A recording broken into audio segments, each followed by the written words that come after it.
Hello, and welcome to I Am Not For Everyone, the podcast for those looking to release shame, heal from trauma, and feel really, really good being their fully expressed, authentic selves.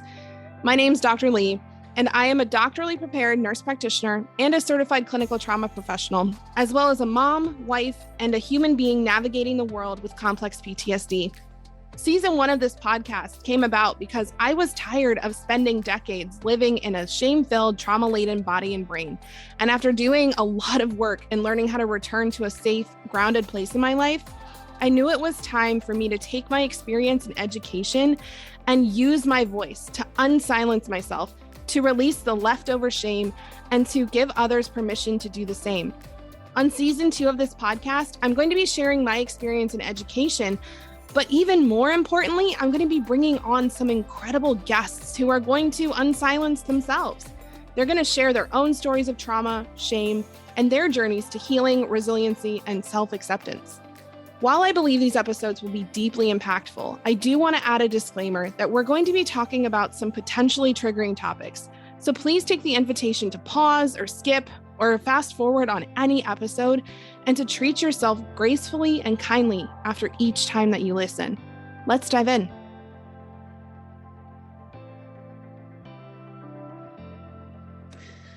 So if you're watching this on the video, not listening on the podcast, you'll see like a fresh-faced, look like I've been crying a little bit. I just had the most amazing session with my coach. And I was like, oh, I should clean myself up. And then I was like, no, I'm not going to do that because I just had a lot of the feelings and emotions in a good way. And so like, you don't have to clean that up. That doesn't need cleaned up. So just modeling that, sharing that for y'all, that you don't have to make it look like you didn't just have emotions. Like you're allowed to have emotions. So today we're going to be talking about a really interesting topic. So we've been off from lives for a few weeks. And the last live, one of the last lives we did, episodes that we had was on trauma bonding, on codependency, on how we attach in relationships. And so I really like talking about this topic because it's a really good follow-up to what we talked about before. And it's okay if you didn't watch that one or listen to that episode. It's totally fine. And before I get into this today, I also wanted to let you all know. So a few weeks ago, I did a poll in here, or like I asked a question here of what's your number one thing that you feel shame over? And so I asked that question, one, just because I wanted to hear from you all. And two, it actually made me realize like, oh, these are great things. These are great topics to talk about. So in February, we're going to be talking about the top, like 4 of the top causes of shame in our lives, in our bodies. And so we're going to be talking about, and let's see if I can remember them all off the top of my head. We're going to be talking about money, financial shame. We're going to be talking about body image. So shame that comes up with our weight or how we look, particularly the weight. We're going to be talking about shame in our too muchness. Right. And we're going to be, and honestly, that's really going to be like relationship shame, like how we talk about or how we show up in relationship. And then we're going to be talking about shame around just making bad decisions in general. So like self-trust. So I'm really excited for those. Those topics might change too. But if we see more responses to that question, and we might add on more afterwards, but really those are, and actually sexual shame is a big one of those too. So we might end up doing 5. So if those are exciting topics for you, like stay tuned. Those are coming. Today we're talking about jealousy and envy. So I wanted to just start off with a discussion of what jealousy and envy are. And I actually, when I have a friend who did a podcast about this in like a different topic setting arena. And I was listening to hers and I was like, oh, this is actually really fascinating because I think a lot of us conflate the two. We treat jealousy and envy as the same feeling and they're not. So we're going to talk about the difference and the similarities between the two. We're going to talk about how past painful learning can affect how you experience jealousy and envy. how your attachment to people that you love affects your feelings of jealousy and envy. And we're also going to chat about how jealousy and envy are not quote unquote bad emotions. You know, I think when we hear those terms, I'm jealous of somebody or I'm envious of someone, we immediately like attach shame to that, right? Like these are emotions that we shouldn't feel. And if you've heard me talk about quote unquote negative emotions before, you know that I don't believe that any emotion is bad or wrong or negative. They're all data, right? When we experience an emotion, it's data. When we feel something, it's and we pay attention to the bodily sensations we're having and the thoughts we're having around that feeling, around those emotions, that gives us information. So they're not good and they're not bad and they're not wrong or they're not right or they're not negative, they're not positive. They're just data. They're just helping us go, oh, what's going on here, right? This is a window into my experience or my past experience or the present experience that I'm having. So jealousy is more of an emotion of, and actually, let me say this. Jealousy and envy are very similar in that they are both emotions rooted in scarcity, right? They are both emotions rooted in scarcity. Now, jealousy is an emotion that comes up when we are afraid of losing something or someone. Envy is an emotion that appears when we see someone else who has something that we don't have, when we experience a lack of something. So jealousy comes up with impending or actual loss. Envy comes up around lack. And two of the biggest human fears and two of the biggest things that we experience trauma around are when we find out that we have lost something or someone that is important to us, or when we realize that we lack something that we think that we need or that we want. So jealousy, we see this right when we're in a romantic relationship and our partner starts talking to someone else starts taking their attention, maybe their work starts taking their attention, right? We experience jealousy. Jealousy is usually as I heard it explained, I think it's so beautifully, it's usually a 3-person scenario, right? I'm jealous that my partner is spending more time with their best friend. I'm jealous that my husband or wife is wanting to see other people. I'm jealous that my brother or sister is getting more time with mom and dad than I am, right? That's jealousy.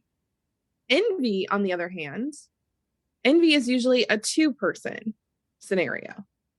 I'm envious that my colleague makes more money than I do. I'm envious that my friend can eat 6,000 calories in a day and stay 110 pounds. I'm envious that I got passed over for that promotion. Now there might be jealousy there too, right? I might be jealous of the person who got the promotion because they're getting more attention from my boss. But it's also a lack, right? And that I'm not receiving the benefits of that promotion. So jealousy and envy can occur simultaneously, right? But enviousness is really about somebody having something that you want that you don't have or that you feel like you can't get. And jealousy is about losing something that you already have to someone else, right? So in that example of the promotion, I would be jealous of the person who got it if I thought that promotion was mine, if I thought I'd had it in the bag and then it went to someone else, right? Now, jealousy and envy, like I said, can be really good emotions. They can, and again, because all emotions can be good emotions.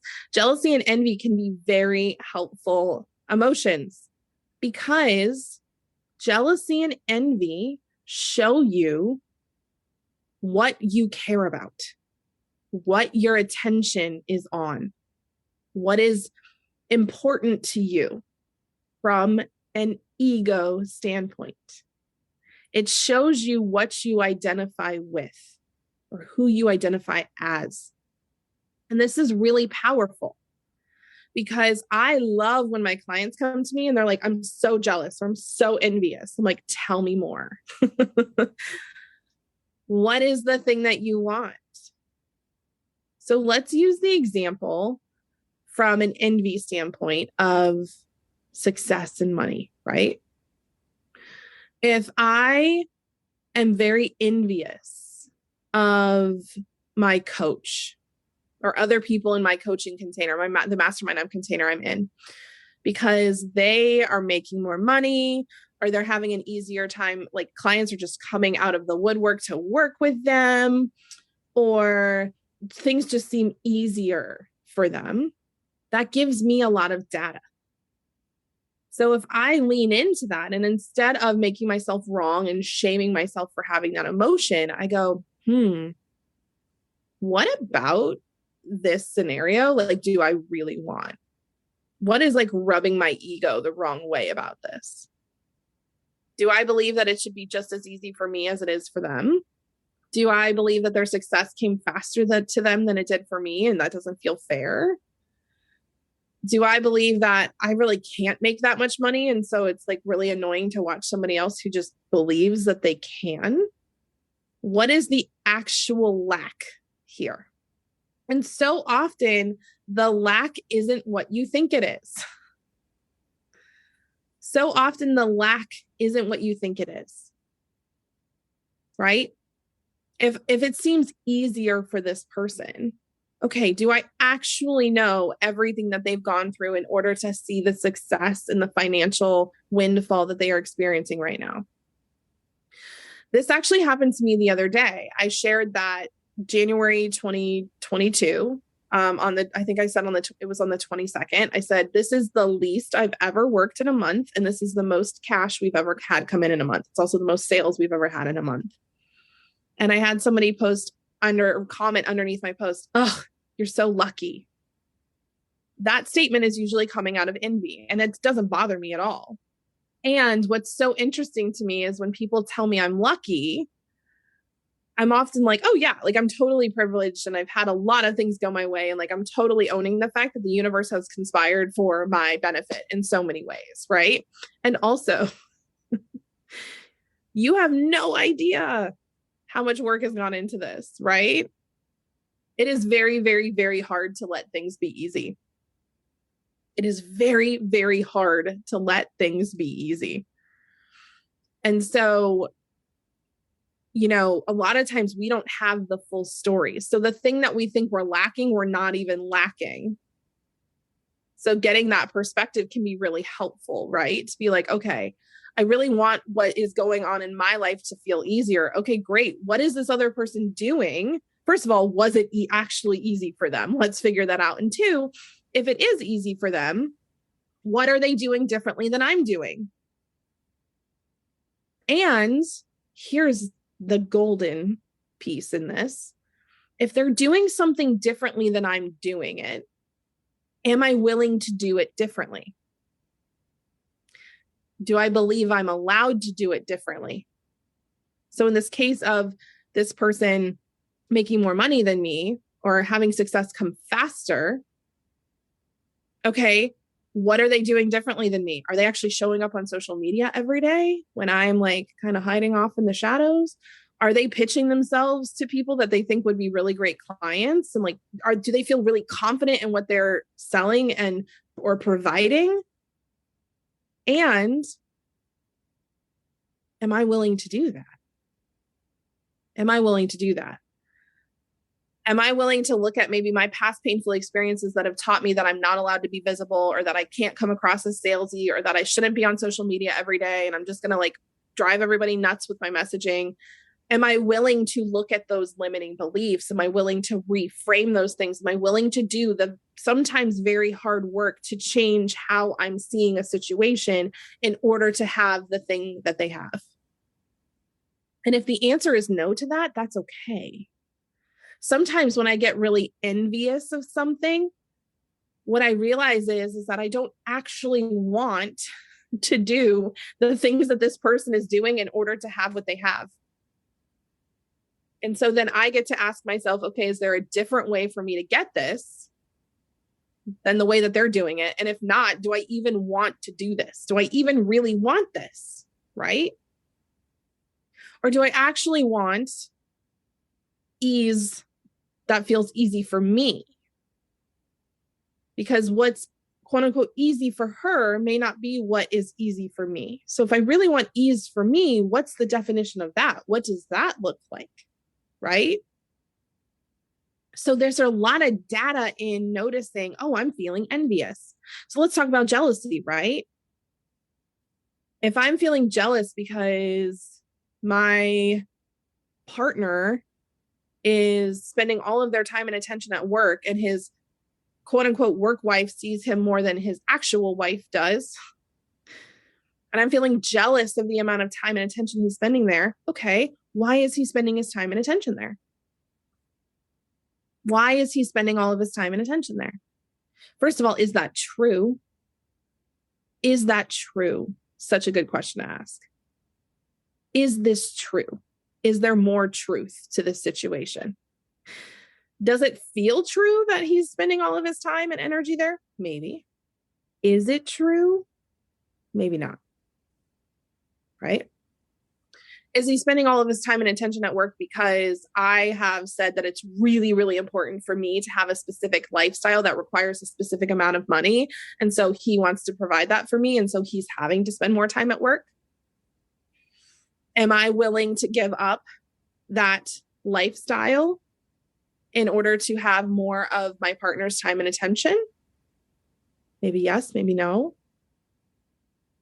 Is my partner going to work more, spending more time there because he gets more praise and recognition and appreciation and excitement and fulfillment and satisfaction from his job instead of being home where I criticize a lot and I give him a really hard time and I withdraw whenever I feel like it, where I'm really inconsistent and he doesn't know that he's going to get recognized or appreciated or considered.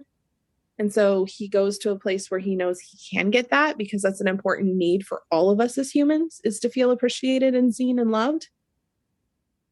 Am I willing to do what needs to be done in order for him to have that experience at home?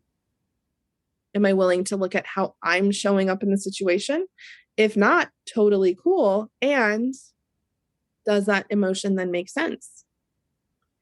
I think jealousy is one of those that's really hard because so often with jealousy, the thing that we're jealous about, we often have, we have so much more control over the situation than we realize. We have so much more control over the situation than we realize. If somebody is spending more time and attention somewhere else, it's typically because they don't feel like they're going to receive that time and attention with us. And that's not always our fault, right? They may have some past painful experiences that teach them not to get too close to somebody that they really, really care about, because if you do, they'll go away. And so they're actually spending less time with you or disconnecting from you because they are afraid you're going to leave them. Or maybe they're participating in some self-protective behaviors and they're afraid you're going to leave them. And so they're going to go ahead and make sure that their work is doing really well and that they're making enough money and that they have friends and that this woman who's paying a lot of attention to them at work, oh, I'm going to spend more time with her because my wife's already going to leave me. She's not going to stay with me. So I have to get my ducks in a row.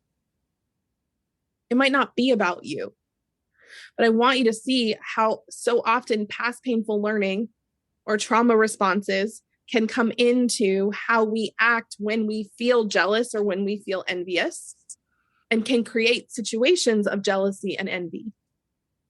And this is where things get tied into attachment.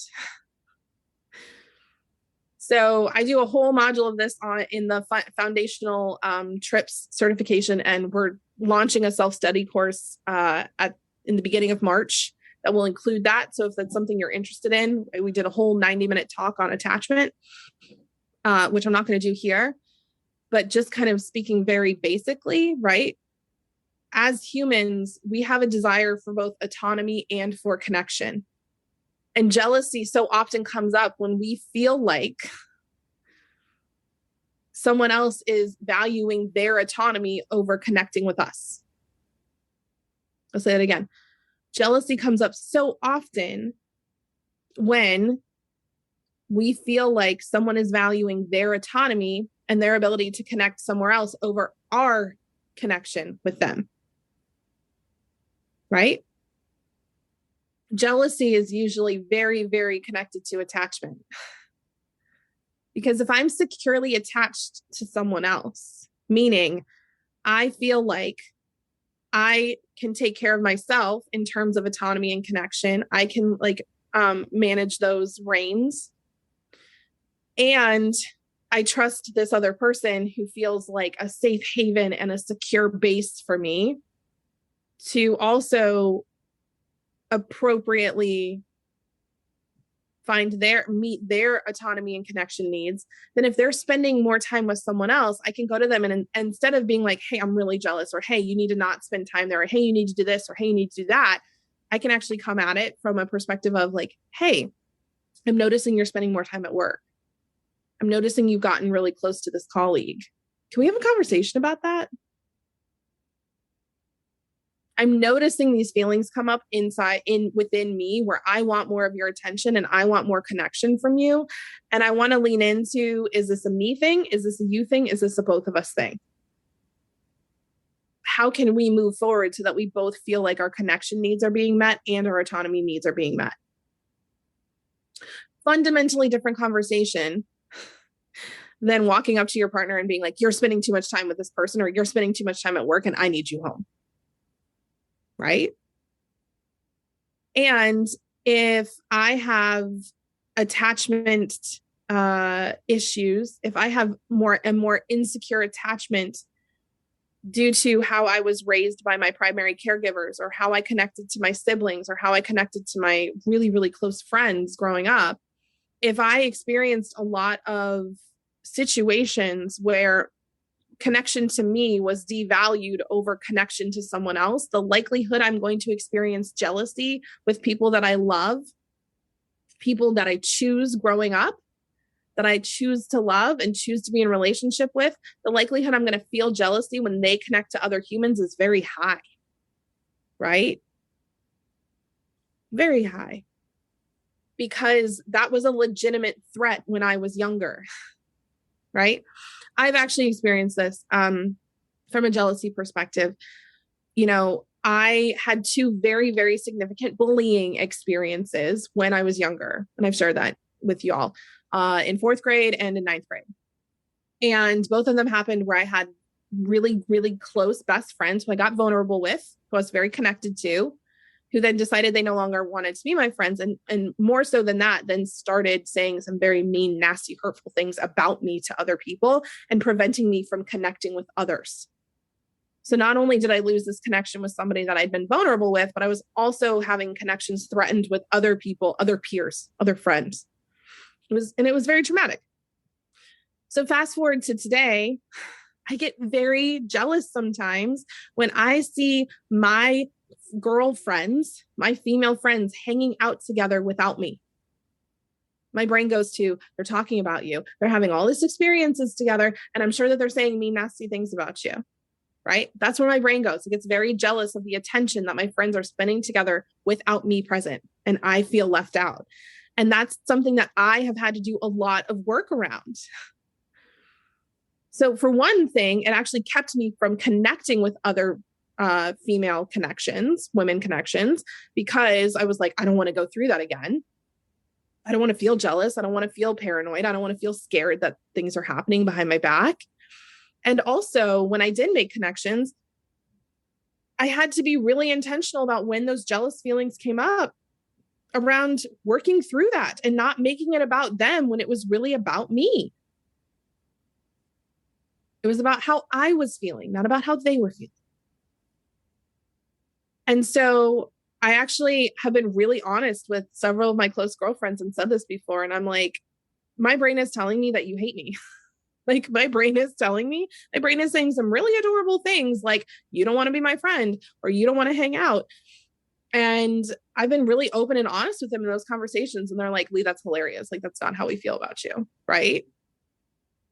But by me bringing the shame out and putting it out in the open and being like, I don't think this is true, because I choose to believe that people don't talk to me unless they care about me, like that people don't connect with me unless they want to connect with me, that we're all grown-ass humans who can choose who we connect with and who we don't. And if somebody chooses to connect with me, it means that they want to be connected to me. If somebody says that they like me, I can trust that they like me. If someone says that they love me, I can trust that they love me. Doing all that work and then being able to go to those friends and be like, my brain's being so cute today and it's telling me that you don't like me, right? And I know that's not true. Like, it's a laugh and then we're done, right?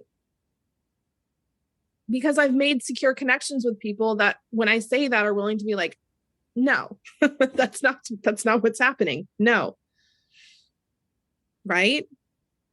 But I'm creating that security within myself and being like, it's safe for me to name this out loud and call this out because it's not actually true. And it's safe for me to receive confirmation from other people that it's not true. And it's even gotten to the point now where I don't even do that often because that thought comes into my brain so much less. And because I also know, and this is a huge piece of this, I know I can handle it. I know if a friend becomes a not friend, that I can handle it. I know I can handle it with integrity. I know I can handle it from a regulated place. I know that I can handle the hurt and the betrayal and all of those things that may come up. I know I can own whatever part I have in that happening, right? So now it's so much less of an issue because one, I trust myself to be able to handle the thing. And two, I've worked on the self-trust that if people come into my space and say they want to be there, I am allowed to believe that. We all work so hard on self-love and believing that we're lovable and we're worthy of receiving love, but a lot of us don't work on being liked. Being liked feels dangerous and not being liked feels dangerous, like all in one. So jealousy a lot of times doesn't necessarily come up in relationships where you're worried about love. Again, it's more about connection. It's about being liked. It's about having a mutually agreed like relationship. It's not always about love. Sometimes it is. Jealousy is about feeling like you're going to lose a connection with somebody else in the way that you currently have it and in a way that you like it. Do you get jealous if you wanted to break up with a boyfriend and then that boyfriend or that girlfriend or that partner, whomever, to not use gendered language, you want to break up with that partner and then that partner like slowly trickles off and finds someone else? Do we get jealous when they do that? Typically not. We're like, oh, thank goodness. I'm so glad that they're going to go find someone else and be happy because I no longer want to be in this relationship, which is an issue unto itself that you're not saying it, but like that's a topic for another day. Paying attention to when you feel jealous, when you feel like you are going to lose someone or something or some part of that relationship gives you really good data, both on, when has this happened in my past? And what do I want to do about it in the present? So, shorter live today. I figured I'd give y'all a 30-minute one for once. And really starting to pay attention to these quote unquote negative, nasty, gross emotions. Like jealousy and envy are two of, I think, the most disapproved of emotions that we have as humans. I mean, like they're up there with like in some religions, these are sins, right? Don't covet other people's stuff, right? I want to reframe that for you. If you find yourself coveting other people's stuff, pay attention to why. Pay attention to, okay, well, what did they do to get that stuff? Pay attention to, do I really want that stuff? Or do I want what I think that stuff symbolizes? What it means? Do I actually want the end that I think these means get me to? Not the actual means, right? Some of y'all think you want my business. Some of y'all are like, yeah, I want to run two multi-six-figure businesses at the same time. Like, I want two multi-six-figure businesses. Do you? Do you know what that means? Do you know what that entails? If you get a behind the scenes and see everything and you're still like, yep, that's exactly what I want, great. But like, also that might not actually be what you want. Especially if you don't know what happened to get to that place or what was necessary to get to that place. And maybe you do want that, but you want it in a completely different way than I built it, than I created it. And so being envious of me actually doesn't make any sense. Okay? Cool. We'll see you next Thursday. And we'll start with our shame series. Ooh, that's what I'm going to call it. Our shame series. And we'll get into the top several most shameful experiences that people report. And we'll have some fun. Fun with shame. All right. Love you all. Have a fabulous rest of your week. I'll see you next week. Thank you so much for listening to today's episode. If you're interested in learning more about how you can help yourself and others release shame, heal from trauma, and create healthier, safer, more mutually beneficial relationships, I want to invite you to head to our website, institutefortrauma.com. At institutefortrauma.com, you'll find free resources, be able to connect to our free online community, and view our courses and trainings, including our foundational trauma-informed, psychologically safe certification, aka the TRIP certification. Head to institutefortrauma.com today to learn more.